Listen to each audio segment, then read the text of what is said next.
it's not a question oftentimes of if we'll be erased, it's more a question of how and when we'll be erased.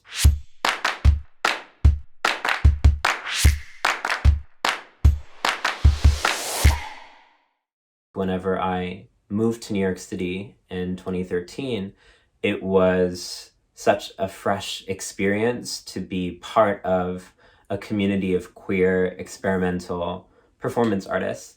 So one really amazing program that I was a part of that I think its last year is coming up, which is really sad, is a festival called La Mama Squirts. And La Mama is a really powerful, amazing space for alternative theater in downtown. And Squirts was basically an intergenerational program where there'd be a kind of cohort of new performance artists that would be curated alongside older performance artists. So I met people like Ishmael Houston Jones, who's an amazing Black queer choreographer, dancer, artist. People like Pamela Sneed, who's a really amazing Black queer poet. And a lot of those kinds of foundational experiences for me in New York were learning about a tradition of queer performance culture, which felt so necessary. And I think I realized then what the HIV and AIDS pandemic and crisis did to queer art, is that a lot of us felt like we were kind of on the vanguard, or like we were the first person to like look like or do this. And then a lot of these elders would be like, no, my friend so-and-so was doing that, but then they died. And it really made me think a lot about the importance of that kind of intergenerational queer artists community, because it's not a question oftentimes of if we'll be erased, it's more a question of how and when we'll be erased.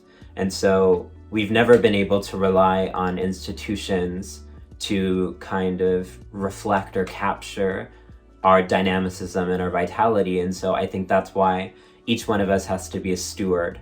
No matter where I'm at in my career or how old I am, I'm gonna find about artists that I've always wanted to know about. They're out there.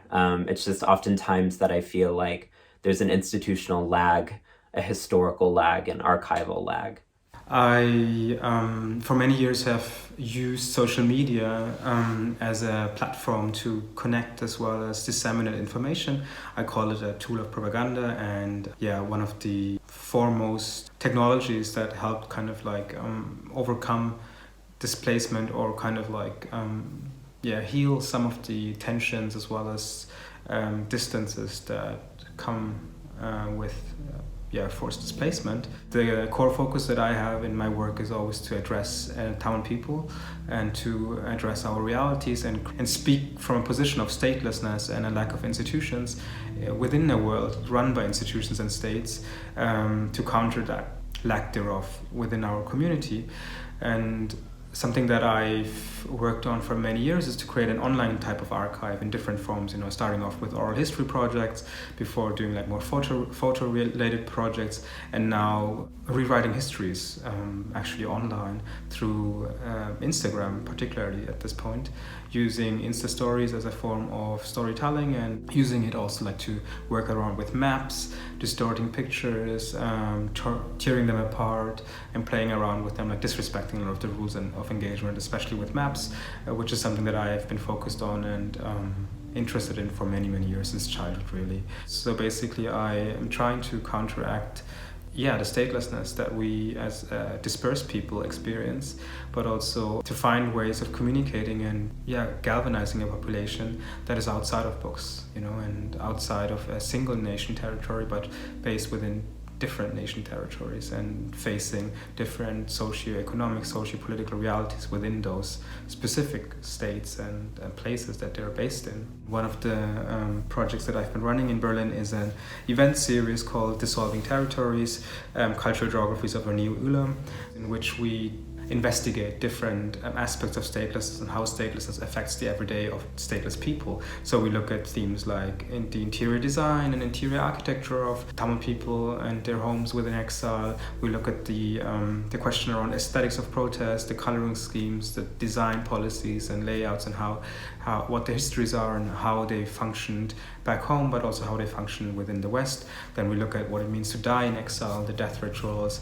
In our second season, we looked at the airport as a space of arrival, departure, but also a space of employment for a lot of Tamil refugees. In our fourth episode, we looked at food, and the different types of modes of and logistics around exiled cuisines, and how exiled cuisine is an evolving process that has to negotiate different landscapes and logistics. And then in our sixth, we were looking at sound, the sounds of exiles, how we communicate within exile, how we listen to each other, how we hear from each other, how we create a soundtrack to exile. This year we're continuing with our third season, collaboration with the Kurdish struggle and the Kurdish communities, in which we will investigate intersections between the Ulam Tamil struggle and the Kurdish struggles, creating a kind of platform of solidarity and a platform of exchange, as well as mutual recognition and support for each other. I mean, I've largely led my creative practice based on instinct and intuition and the writing voice inside my head. The desire to free myself is always in the driver's seat. Bell Hooks, in Teaching to Transgress, says, even this yearning is a way of knowing. And that sort of feels like it resonates the most, is that there's a yearning that is pulling me towards some exploration of who I am, some articulation that feels like a desperate attempt to reject the sort of inheritance of silence that's been passed down to many women in my community and my family, but also to fundamentally free my ancestors intergenerationally through healing the traumas that I have in my bones from their experiences, doing the extraordinary work of time travel, reaching back across time and healing my ancestors, reaching forward into the future and healing my descendants by working out that thing inside of me, the thing that compelled me to write in the first place. One thing that was really helpful for me at the beginning of my career is that I started to work for other artists. I started to understand that people have done this before, and that's kind of wild. It became very quickly to me how important it is to work intergenerationally. In 2014 or 2015, I was lucky enough to be a artist in residence at the Intergenerational LGBT Artist Residency.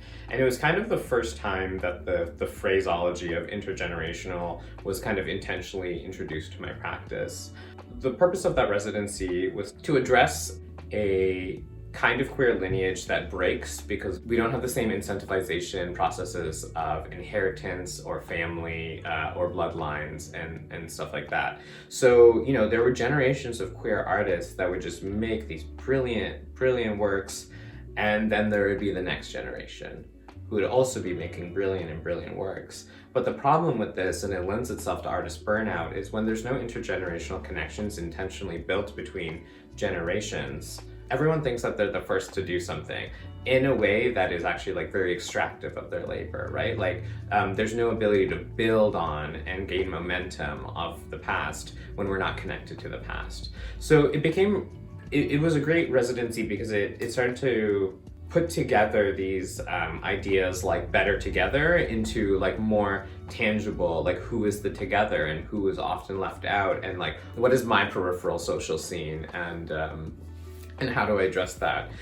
One of the things is to start working intergenerationally even when you think you're at the bottom of the intergenerational. Because I was the youngest person at the residency, but I found that to be just as important and thrilling as being the oldest or the most established artist there. And I think that was something really special about that residency. That being said, I think working for artists and working intergenerationally, and also understanding that all of our heroes are also very messy people who are just trying to survive. I've adopted a little bit of a phrase that I try and remind myself is this isn't advice, this is just what I've done. I'm a solution-oriented person, to provide people with solutions. I don't like to see people struggling, but at the same time, I think the reality is that we're all navigating power through our own specific histories and bodies and situations. It's just really good to be able to listen to other people and how they survived, what strategies they used, but also take it with a grain of salt and be this is how this person not only survived their life, but also that moment in time, that moment in power. Like, people before us had to fight just to get to this point. I noticed when I was younger, I would listen to kind of like my heroes and whatever and be like, yes, I will do exactly that. I will follow your steps. That's, you know, that's a pretty common thing when you have like heroes and people that you look up to. But there is an element of just understanding that the path will always be different. And you can't orient your own sense of success based off of how someone else was presented into the world and then survived the world.